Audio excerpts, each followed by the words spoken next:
ಬರ್ತೀನಮ್ಮ ಎತ್ತಬೇಕಾ ಎತ್ಕೊಂಡ್ಬಿಡ್ತೀಯ ಬರ್ತಿದ್ದಂಗೆ ಎತ್ತುತ್ತಾ ಇದ್ದಲ್ಲ ಓಕೆ ಹಾಂ ಮೊದಲನೇದಾಗಿ ಎಲ್ಲರಿಗೂ ನಮಸ್ಕಾರ. ಆ್ಯಕ್ಚುಲಿ ಆ ದಿನಗಳು ನೋಡಿದ್ಮೇಲೆ ಈ ದಿನಗಳು ನೋಡ್ದಂಗೆ ಆಗ್ತದೆ. ಯಾಕೆಂದರೆ ಇದೊಂಥರ ನಾಸ್ಟಾಲಜಿಕ್ ಫೀಲಿಂಗ್. ಇದೇ ಕಪಾಲಿ ಥಿಯೇಟ್ರ್ ಇತ್ತು ಆವಾಗ, ಎಲ್ಲ ಕನ್ನಡ ಸಿನಿಮಾಗಳನ್ನ ಗುದ್ದಾಡಿ ಹೊಡೆದಾಡಿ ಟಿಕೆಟ್ ಕಷ್ಟಪಟ್ಕೊಂಡು ನೋಡಿದಂಥ ಥಿಯೇಟ್ರ್ ಇದು. ಅದೊಂಥರ ಮೊದಲನೇದಾಗಿ ವೆರಿ ನಾಸ್ಟಾಲಜಿಕ್ ದಿನಗಳು. ಸೊ ಈಗ ಇದನ್ನು ಅದ್ಭುತವಾಗಿ ಒಂಥರ ಅರಮನೆ ಥರ ಮಾಡಿಟ್ಟಾರೆ. ಇಲ್ಲಿ ಸಿನಿಮಾ ನೋಡಿದ್ದು ಇನ್ನೂ ಖುಷಿ ಆಯಿತು. ಮೊದಲನೇದಾಗಿ ಬಲರಾಮನ ದಿನಗಳಲ್ಲಿರೋಂಥ ಪ್ರತಿಯೊಂದು ಕ್ಯಾರೆಕ್ಟ್ರಿಗೂ, ಪ್ರತಿಯೊಂದು ಡೈರೆಕ್ಟ್ರಿಗೂ, ಅಸಿಸ್ಟೆಂಟ್ ಡೈರೆಕ್ಟ್ರಿಗೂ, ಅಲ್ಲಿರೋಂಥ ಎಲ್ಲ ಆ್ಯಕ್ಟ್ರಿಗೂ ಹ್ಯಾಟ್ಸ್ ಆಫ್ ಹೇಳೋಕ್ಕೆ ಇಷ್ಟಪಡ್ತೀನಿ. ಚೆನ್ನಾಗಿದೆ ಸಿನಿಮಾ, ತುಂಬ ಖುಷಿ ಆಯಿತು. ಆ್ಯಂಡ್ ಎಲ್ಲದಕ್ಕಿಂತ ಹೆಚ್ಚಾಗಿ ನನ್ನ ಗೆಳೆಯನಿಗೋಸ್ಕರ ಬಂದೆ ಇವತ್ತು ನಾನು, ವಿನಯ್ ಗೌಡಂಗೋಸ್ಕರ.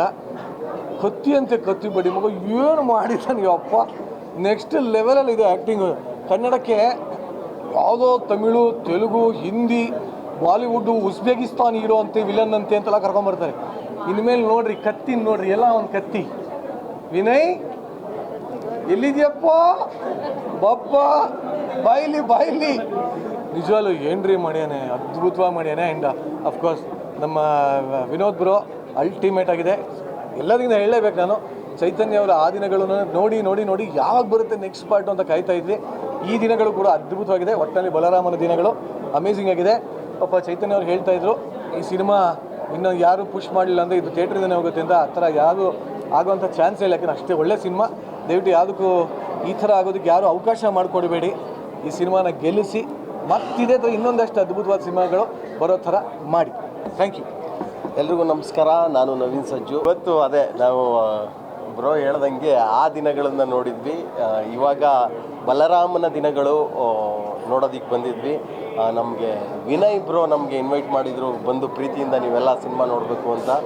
ಹಾಗೇ ಇವತ್ತು ಬಹಳ ಚೆನ್ನಾಗಿ 1985ರಲ್ಲಿ ನಡೆದಂಥ ಆಗಿನ ಬೆಂಗಳೂರು ಭೂಗತನ ತುಂಬ ಸಹಜವಾಗಿ ನೈಜವಾಗಿ ಕಟ್ಟಿಕೊಟ್ಟಿದ್ದಾರೆ ನಿರ್ದೇಶಕರು. ಅದ್ರ ಜೊತೆಗೆ ಅಲ್ಲಿ ಬರುವಂಥ ಎಲ್ಲ ಪಾತ್ರಗಳು ಕೂಡ ಒಬ್ರಿಗಿಂತ ಇನ್ಸ್ಪೆಕ್ಟರ್ ಪಾತ್ರಗಳಿರ್ಬೋದು, ಮತ್ತು ಆ ಕತ್ತಿ ಪಾತ್ರ ಇರ್ಬೋದು, ಅಲ್ಲಿ ಬರುವಂಥ ಎಲ್ಲ ಪಾತ್ರಗಳು ಕೂಡ ತುಂಬ ಸಹಜವಾಗಿ ಜೀವಿಸಿದ್ದಾರೆ ಪಾತ್ರದಲ್ಲಿ. ಅಷ್ಟೇ ಚೆನ್ನಾಗಿ ಕಟ್ಕೊಟ್ಟಿದ್ದಾರೆ. ಕ್ಯಾಮ್ರಾ ವರ್ಕ್ ತುಂಬ ಚೆನ್ನಾಗಿದೆ, ಆ್ಯಕ್ಟ್ರ್ಗಳು ತುಂಬ ಚೆನ್ನಾಗಿ ಮಾಡಿದ್ದಾರೆ, ಡೈರೆಕ್ಷನ್ ತುಂಬ ಚೆನ್ನಾಗಿದೆ, ಎಲ್ಲವೂ ತುಂಬ ಚೆನ್ನಾಗಿದೆ. ಆಮೇಲೆ ಒಂದು ಕನ್ನಡ ಸಿನಿಮಾ ಗೆದ್ದರೆ ಈ ತಂಡದಿಂದ ಇನ್ನೂ 10 ಸಿನಿಮಾಗಳು ಬರ್ತವೆ. ಸೊ ಹಂಗಾಗಿ ಇಡೀ ಬಲರಾಮನ ತಂಡಕ್ಕೆ ಶುಭಾಶಯಗಳು. ಒಳ್ಳೆ ಸಿನಿಮಾ ಕೊಟ್ಟಿದ್ದಾರೆ ಕನ್ನಡ ಜನತೆಗೆ. ಎಲ್ಲರೂ ಕೂಡ ಸಿನಿಮಾನ ನೋಡಿ ಮಿಸ್ ಮಾಡ್ಕೋಬೇಡಿ, ಥಿಯೇಟ್ರಲ್ಲಿ ನೋಡಿ ಅಂತ ಹೇಳ್ತೀನಿ. And all the best team Balarama. ಇನ್ನೊಂದು ಹೇಳಲೇಬೇಕು, ವಿನಯ್ ಕ್ಯಾರೆಕ್ಟರ್ ನೋಡೋದಕ್ಕೆ ಕಾಯ್ತಾ ಇದ್ದೆ. ಇನ್ನೊಬ್ಬ ವ್ಯಕ್ತಿಯ ಎಂಟ್ರಿ ಬರಲಿ ಅಂತ ಕಾಯ್ತಾ ಇದ್ದೆ. ರಜತ್ದು ಎಂಟ್ರಿ ಅದು ಎಂಟ್ರಿ ಹೊಡೆದ ಅಂದರೆ ಒಡ್ಸ್ಕೊಂಡ ಇವು ಭಗವಂತ. ಬಟ್ ನಿಜವಾಗ್ಲೂ ಹೇಳ್ತೀನಿ, ಇವರಿಬ್ಬರು ಅಲ್ಲ ಸೀರಿಯಸ್ ಆಗಿ, ಬಟ್ ಇವರಿಬ್ಬರು ಸ್ಕ್ರೀನ್ ಮೇಲೆ ನೋಡೋಕ್ಕೆ ಒಂಥರ ಮಜಾ.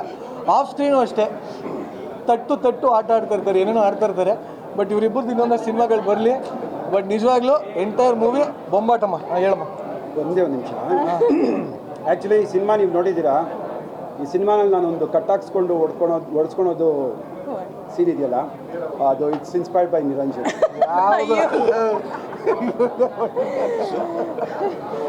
ಒಳ್ಳೆ ಮರ್ಯಾದೆ ಹೇಳು. ಬಲರಾಮ ಮೂವಿ ನೋಡಿದ್ವಿ, ತುಂಬ ಚೆನ್ನಾಗಿದೆ. ಮೇನ್ಲಿ ವಿನಯ್ ಅಣ್ಣನಿಗೋಸ್ಕರನೇ ಮೂವಿ ನೋಡೋಕ್ಕೆ ಅಂತ ಬಂದಿದ್ದು. ಸಖತ್ತಾಗಿ ಆ್ಯಕ್ಟ್ ಮಾಡಿದ್ದಾರೆ, ಕತ್ತಿ ಥರನೇ ಮಾಡಿದ್ದಾರೆ.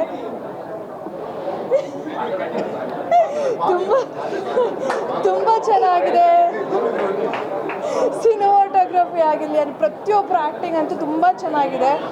So after a very long time ಒಂದು ಆ ದಿನಗಳು ಹೇಗಿತ್ತು ಮೂವಿ, ಅದಕ್ಕೆಲ್ಲ ಸಕ್ಕತ್ತಾಗಿದೆ.